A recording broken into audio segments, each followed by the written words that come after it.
Salut Barbie. Bonjour Barbie. Salut Barbie. Bonjour Barbie. Salut Barbie. Bonjour Barbie. Salut Barbie. Bienvenue sur Stat Apprendra, la chaîne qui te permet de ne plus avoir peur des statistiques et qui va peut-être même te donner une folle envie d'analyser des données. Ken est désespéré.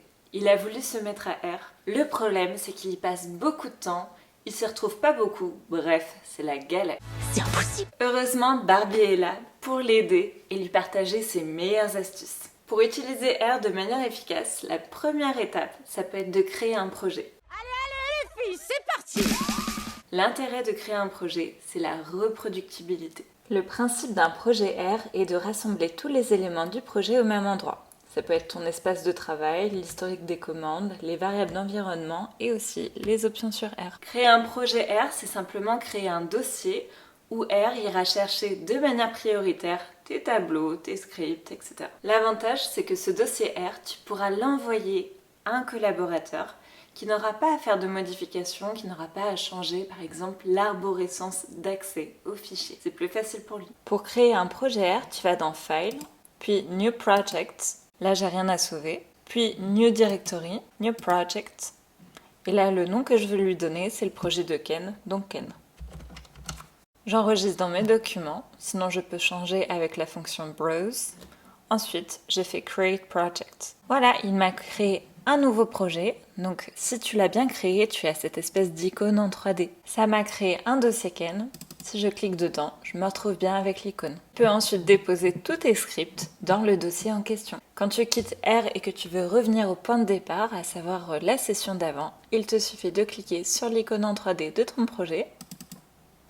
R s'ouvre avec directement l'environnement, c'est-à-dire tous tes scripts et l'environnement si tu avais fait quelque chose. Ken a mal aux yeux. Oh. Il a passé de nombreuses heures à coder avec un fond d'écran, avec un fond R blanc. Or, pour reposer un petit peu tes yeux, c'est mieux d'avoir un fond foncé. Pour cela, il te suffit d'aller dans Tools, Global Option, ensuite tu vas dans Appearance. Tu peux alors changer un certain nombre de choses, à savoir le zoom, la police éventuellement que tu cherches, la taille de la police et aussi le thème général. Donc si par exemple tu changes avec le terme ambiance, tu peux cliquer sur Apply. Tada, tu te retrouves avec un fond digne des meilleurs développeurs. Le super bonus, Posit vient de développer un code de manière à avoir ton fond d'écran tout en rose. Il te suffit d'utiliser le code suivant que je te mettrai en description de la vidéo. Il te suffit de d'abord télécharger le package RStudio API, ensuite le charger et ensuite voilà le code. Voilà, tu te retrouves avec un fond Barbie plutôt clair. Tu peux faire la même chose pour avoir un fond plus foncé. Tadam! Ken ne s'y retrouve pas dans son script, c'est le bazar.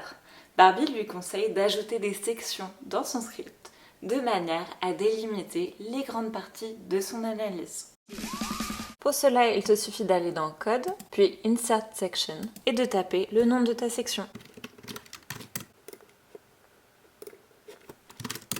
Voilà, c'est tout bien organisé et tu peux retrouver le nom de tes titres dans cet onglet. Ken est perdu, il a plein de fichiers dans son dossier et il ne s'y retrouve plus. Il ne sait plus dans quel fichier, dans quel script. Il a fait le bout de code de la fonction Hi Barbie qui lui permet de dire bonjour Barbie de manière automatique. Pourquoi? En fait, je sais pas trop. Heureusement, Barbie a une solution. Pour cela, il te suffit d'aller dans Edit, puis après Find in Files. Tu tapes le nom de la fonction que tu veux, à savoir iBarbie. Puis Find. Il t'explique que la fonction iBarbie se trouve dans le script de bienvenue. Tu double-cliques et tu récupères la fonction. Tadam! Ken se plaint de ne pas coder assez vite. Barbie lui conseille d'utiliser des raccourcis. Tu peux les trouver dans Help, Keyboard Shortcuts Help et regarder ce qui t'intéresse. Si jamais les raccourcis prédéfinis ne conviennent pas à Ken, il peut les adapter. Pour cela, il peut aller dans Tools, puis Modify Keyboard Shortcuts. Un menu va alors s'ouvrir et on peut modifier les raccourcis que l'on souhaite. Ken est ravi, mais maintenant, ce qu'il veut, c'est définir lui-même ses propres raccourcis, ses propres extraits de code. Ça, c'est ce qu'on appelle les snippets.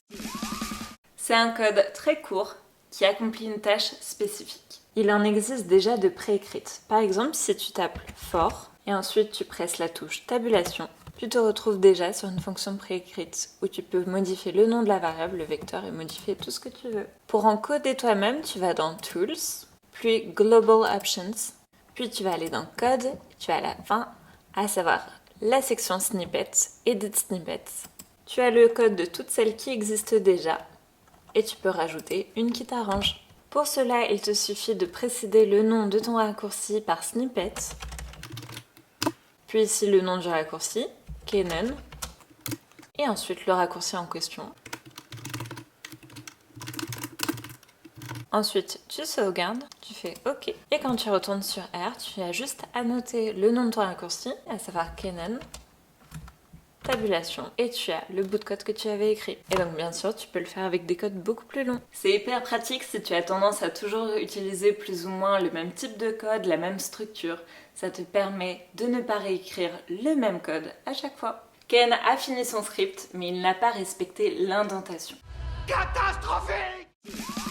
L'indentation, c'est une espèce de convention d'écriture des codes où tu vas venir espacer, où tu vas venir rajouter des tabulations. L'intérêt, c'est que ton code est beaucoup plus visible. Donc tu vois, là par exemple, il manque des tabulations pour que ce soit la structure générale d'un développeur. C'est quoi la solution? Pour cela, pas plus compliqué, tu sélectionnes tout, puis CTRL-I. Tadam, c'est clean. C'est bon, Ken, tu gères. Je veux un stylo qui fait clic et un truc qui coupe. Non. Voilà, maintenant tu as toutes les clés en main pour gérer R de manière beaucoup plus efficace. Trop cool. Enjoy! On espère que cette vidéo t'a plu. Si c'est le cas, n'hésite pas à mettre un pouce en l'air et à t'abonner si ce n'est pas déjà fait. À bientôt!